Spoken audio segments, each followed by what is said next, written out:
Thank the Speaker of of Israel. I now give the floor to the Speaker of Ukraine, followed by Peru and Romania. Madam President, Ukraine voted against the draft resolution L.6. This decision reflects our growing concern over Cuba's involvement in Russia's war of aggression against Ukraine. Let me be clear, this vote is not against the Cuban people.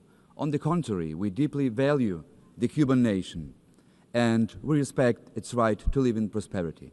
For many decades, Ukrainians and Cubans have been connected by genuine human bonds.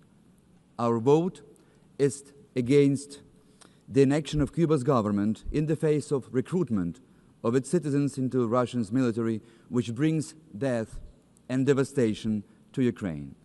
There is no secret that since 2022, to sustain its aggression, Russia has been actively recruiting foreign citizens to fight in its ongoing war against Ukraine. Among them, nationals of the Republic of Cuba constitute the largest group of mercenaries serving in the Russian army. I repeat, the largest group. Our defense forces have taken numerous Cuban nationals as prisoners of war fighting alongside Russian troops. At least several thousand Cuban citizens have signed contracts joining the ranks of soldiers directly engaged in combat operations on Ukrainian soil. This massive recruitment is not a matter of isolated Cuban individuals acting on their own. No, it's a systematic practice involving illicit networks that operate openly with the knowledge and, we must conclude, with tacit condemnation of the authorities in Havana.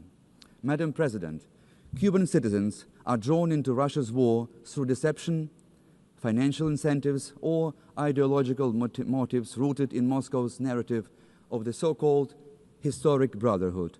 Russia tries to justify these activities by portraying its military invasion as an alleged anti-colonial struggle. In fact, the recruitment of mercenaries to wage an aggressive war is yet another manifestation of Russia's neo-colonial and imperial policy, exploiting both foreign citizens and its own indigenous minority peoples as cannon fodder. There is no justification for such legal actions. The General Assembly has qualified them as an aggression in violation of the UN Charter that must cease immediately. Yet the principles of the Charter do not appear to guide Cuba, whose president wished Putin success in special military operation against Ukraine. Let me ask bluntly, what kind of success does Havana wish to Moscow?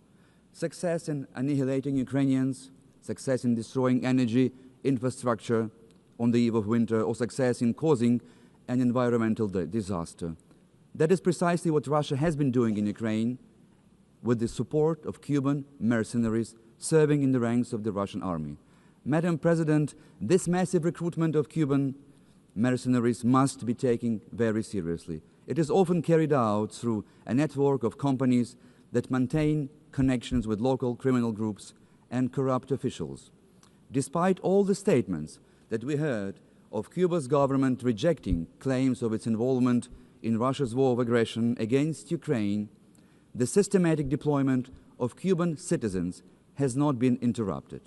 Cuba's declared zero-tolerance policy towards mercenarism is just a fairy tale that clearly contradicts the facts on the ground, as the number of Cuban mercenaries remains very high. Madam President, let me conclude. The unwillingness of Cuba's government to stop massive recruitment of its nationals in the Russian war against Ukraine constitutes complicity in aggression and must be condemned in stronger terms. For this reason, Ukraine voted against the draft resolution L.6. Thank you. I thank the Speaker of Ukraine. I now give the floor to the Speaker of Peru, followed by Romania. Gracias.